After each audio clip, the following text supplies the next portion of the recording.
Hello and good afternoon.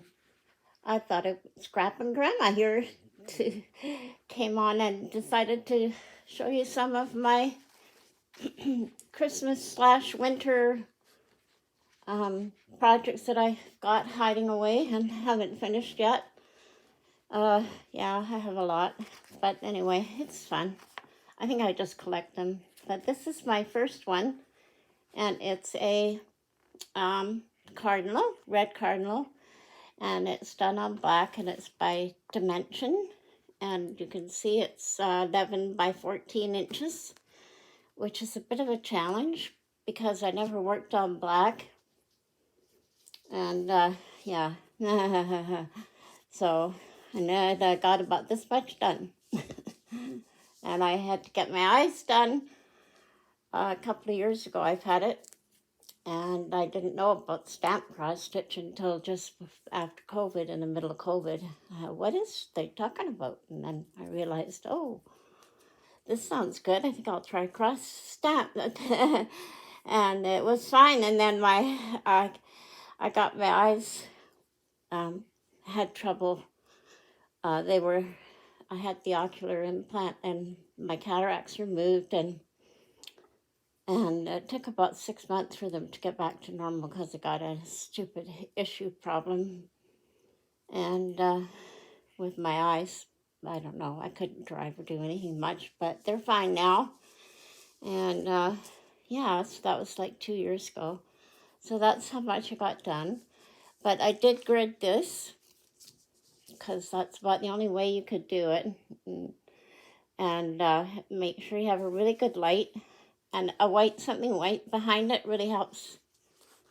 Put something white behind it, like when you're working on it, you can see the holes better. I don't know if it shows up there or not, but it helps to have a really bright light. But yeah, we don't have cardinals here in Canada, but we do have blue jays. So I think I have one that has a blue jay in it.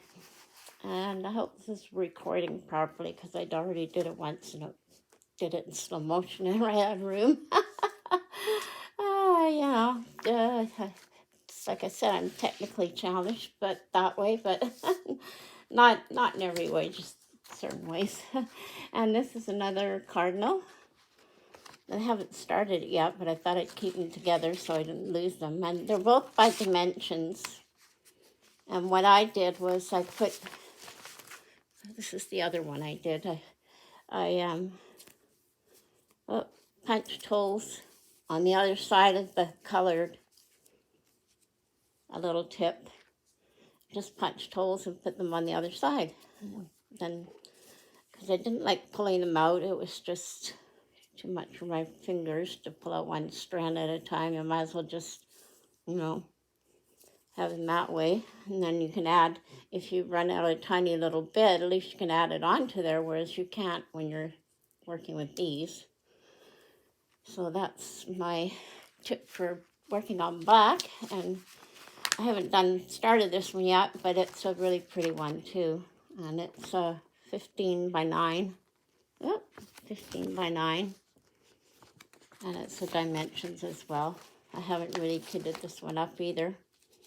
But you can see there's a lot of white in it. Yes, there's a lot of white in the branches. Probably half cross stitches maybe. I don't know. But there's that one. I'll try not to make this video too long. And then I'm going back into the past further. This is an old Beulah kit that I got. And it doesn't have the year on it.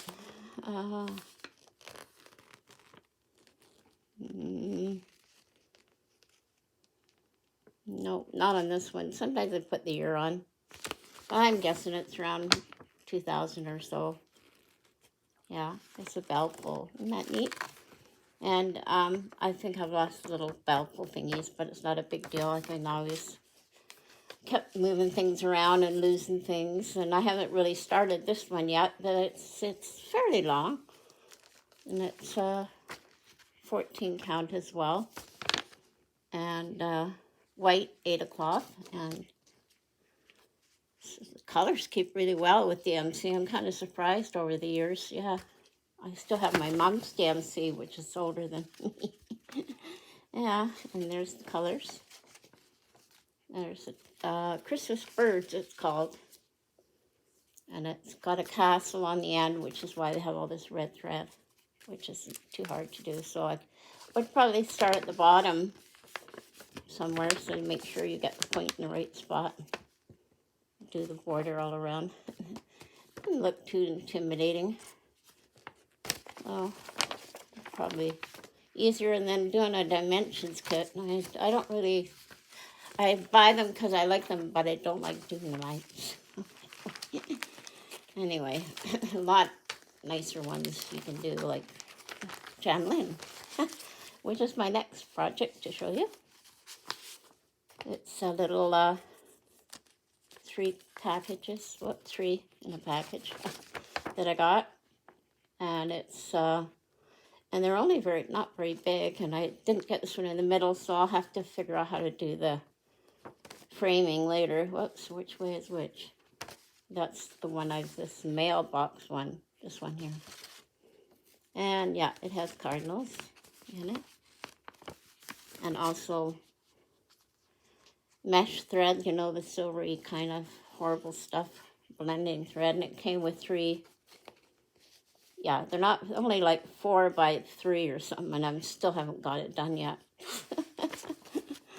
So we'll see. I don't know. It'll be fine. And yeah, I think I gave up on that one because I had to follow the thingy from down here, and yes, there's a lot of colors. And they separate things into hanks. 1, 2, 3, 4 hanks.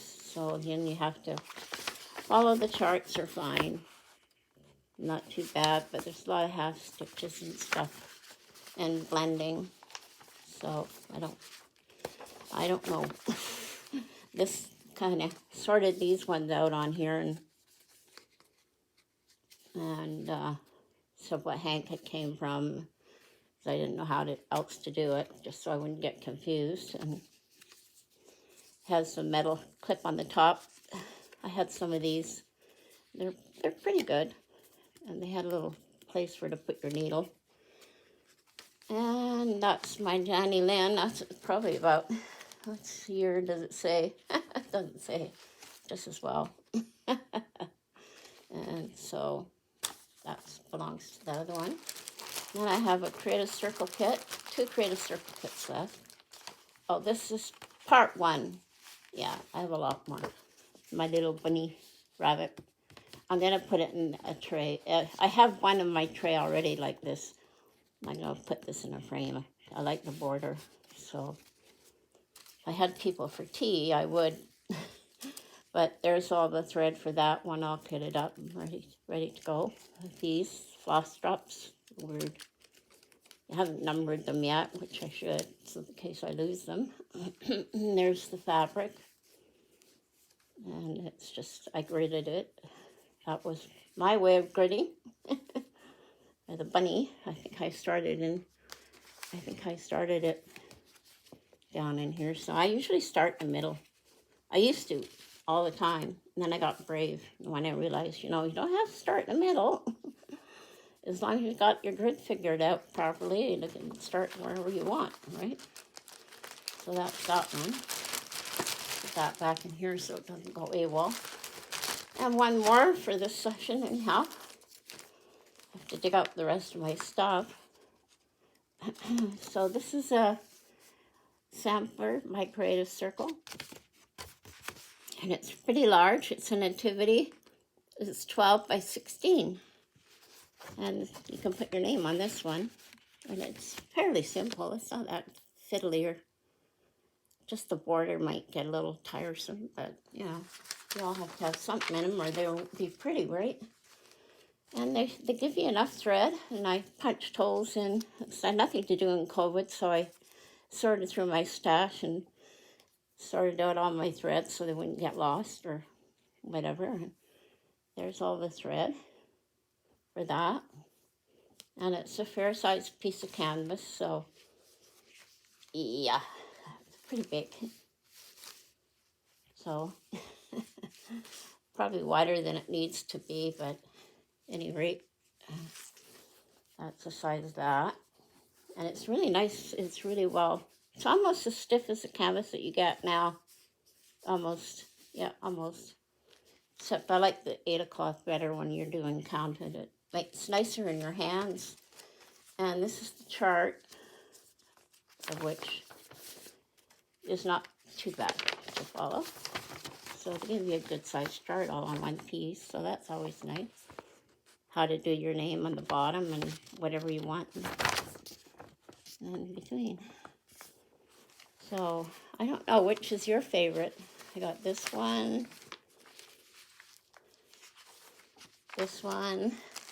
creative circle. Oh, this one, or the birds. One more bird somewhere. There we go. Can you see that all? No, you can't. There, how's that? Yeah, so which one is your favorite? I don't know. I really super duper want to finish this because I basically have the tail left and all this up with white back stitching. Anyway, thank you for stopping by. And I thank you so much for all my new subscribers. I appreciate each and every one of you. And thank you so much for subscribing. I'm just so thrilled I can actually share some of my work with everybody. I'm pretty much a stay-at-home grandma and do crazy stuff like diamond painting and crocheting, and I'll show you my crochet in a video. I'm working on something, so that too, and trying to do my diamond painting, which got bogged down because the chart behind the numbers is really hard to see.